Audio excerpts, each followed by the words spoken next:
Kuala Lumpur Sri மகா மாரியம்மன் தேவஸ்தானத்தில் இவ்வாண்டுக்கான ஆடிப்பூர திருவிழா மிக விமரிசையாக தொடங்கியுள்ளது. இத்திருவிழா ஆகஸ்ட் 5ஆம் தேதி புதன்கிழமை முதல் ஆகஸ்ட் 15ஆம் தேதி சனிக்கிழமை வரை 11 நாட்கள் சிறப்பாக நடைபெறவுள்ள நிலையில் நாள்தோறும் இரு வேளைகளிலும் இந்த ஆலயத்தில் சங்காபிஷேகம் இடம்பெறும். கொடியேற்ற திருவிழாவை தொடர்ந்து விழாவின் முதல் வெள்ளிக்கிழமையான நேற்று ஆகஸ்ட் 7ஆம் தேதி தேவஸ்தான தலைவர் தான்ஷி ஆர் நடராஜா குடும்பத்தினரின் உபயம் மிக சிறப்பாக நடைபெற்றது. நம்முடைய ஸ்ரீ மகாமாரியம்மன் கோயிலில் ஆடிப்புற உற்சவம் 11 நாட்கள் விமரிசையாக கொண்டாடப்பட்டு வருகின்றது. அந்த வகையில் இன்று காலையிலே சங்காபிஷேகம், மத்தியானம் சங்காபிஷேகம், பிறகு நாதஸ்வர கச்சேரி, நித்திய பூஜைக்கு பெண்கள் பக்தி பாடல்கள், பிறகு சுவாமி ஊர்வலம் எல்லாம் முடிந்து இன்று உற்சவம் மிகவும் சிறப்பாக கிட்டத்தட்ட ஏறக்குறைய ஒரு 700-800 மக்கள் இன்று கூடினார்கள். எல்லோரும் சந்தோஷமாக இந்த ஆடிப்புறத்திலே கலந்து கொண்டார்கள். இந்நிலையில் எதிர்வரும் 15ஆம் தேதி பூச்செறிதல் விழா நடைபெறவிருப்பதாகவும் அதிலும் பக்தர்கள் திரளாக கலந்து கொண்டு சிறப்பிக்குமாறும் அவர் கேட்டுக் கொண்டார். பூச்செறிதல் விழா கடந்த காலங்களிலே நம்ம எல்லோரும் பூக்களை பிள்ளையார் கோயிலிருந்து ஊர்வலமாக எடுத்து வருவோம்.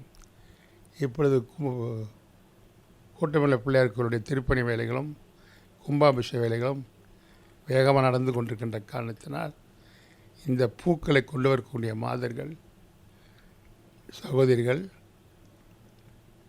தாய்மார்கள் எல்லோரும் கோவில் முன்புறம் பூக்களோடு நின்று எல்லா பூச்சிட்டிகளும் வந்த பிறகு நாம் அது மேலான வாத்தியங்களோடு நாம் உள்ளே சென்று எப்பொழுதும் போல் இந்த அம்மனுக்கு பூக்களையெல்லாம் கொடுத்து கொட்டி அதை அந்த பூக்களாலே நாம் அழகுபடுத்துவோம்.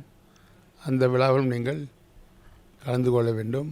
இவ்வேளையில் எதிர்வரும் 16ஆம் தேதி கோட்டுமலை பிள்ளையார் கோவிலின் கும்பாபிஷேகத்துக்கான தொடக்க பூஜைகள் நடைபெறவிருப்பது குறித்தும் நடராஜா பேசினார்.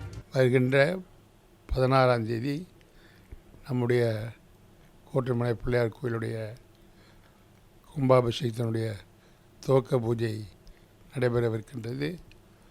16ஆம் தேதி ஞாயிற்றுக்கிழமை, அப்புறம் 19ஆம் தேதி யாகசாலை பிரவேசம். அதன் பிறகு எல்லா பூஜைகளும் அங்கே யாகசாலையில் தான் நடைபெறும். அதன் பிறகு 2 நாட்கள் எண்ணெய் வைப்பதற்கு ஒதுக்கியிருக்கின்றோம். அதேபோல் தங்கம் போடுகின்றவர்கள் அவர்களும் அந்த பிள்ளையாருடைய அமரக்கூடிய இடத்திலே எல்லாம் செய்து வைத்திருக்கின்றோம். அங்கே போடலாம். கடந்த காலங்களில் போடப்பட்ட அனைத்து தங்கங்களும் கோயிலிலே உருக்கி அதை தகடாக்கி அதை கீழே வைப்பதற்குரிய ஏற்பாட்டையும் செய்திருக்கின்றோம். நன்கொடை கொடுக்க விரும்புகின்றவர்கள் உண்டியலில் தான் போட வேண்டும் என்ற அவசியமில்லை. QR கோட் ஒன்றையுமே பேங்கிலே நாங்கள் ஏற்பாடு செய்திருக்கின்றோம். அது அங்கே ஒட்டப்பட்டிருக்கும். அதில் கூட நீங்கள் உங்களுடைய நன்கொடை செலுத்தலாம்.